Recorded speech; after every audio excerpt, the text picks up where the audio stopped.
దేవుడు కొన్ని రోజుల్లో అంటే కొన్ని గంటల్లో మరణించబోతున్నాడు. మరణించే ముందు దేవుడు వెళ్ళి ఏం చేస్తున్నాడంట, తండ్రి దగ్గరికి వెళ్ళి మాట్లాడుతున్నాడు. అక్కడ తండ్రికి కుమారుడికి ఒక కాన్వర్సేషన్ జరుగుతుంది. అక్కడ మాట్లాడుతున్నారు, అయ్యా నీ చిత్తం అయితే ఈ గిన్నెని నన్ను నుంచి తొలగించు అని ప్రార్థన చేయించున్నాడు. ఇక్కడ మనకి తండ్రి ఆన్సర్ ఇచ్చినట్టుగా అయితే లేదు కదా.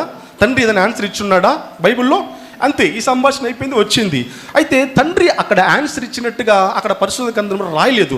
అయితే నా ఒక ఆలోచన ప్రకారము, దేవుడిచ్చిన నాకు ఇచ్చిన ఆత్మీయ ధ్యాన ప్రకారము నేను అనుకుంటున్నాను, ఒకవేళ తండ్రి ఒక ఆన్సర్ ఇచ్చుంటే కుమారుడు దానికి జవాబు ఏం చెప్పుంటాడు, తర్వాత ఏం జరుగుంటుందని నేను ఒకసారి మీకు చెప్తున్నాను చూడండి.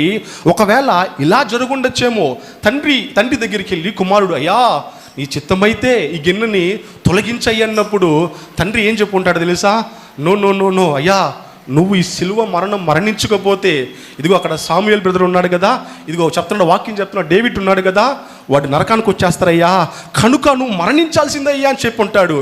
వెంటనే యేసయ్య ఏం చెప్పుంటాడు కదా, ఏంటేంటి సాముయేల్ బ్రదరు నరకానికి వచ్చేస్తాడా, డేవిడ్ నరకానికి వస్తాడా? నో, వాళ్ళు నరకానికి రాకూడదు, వాళ్ళు పరలోకానికి రావాలా.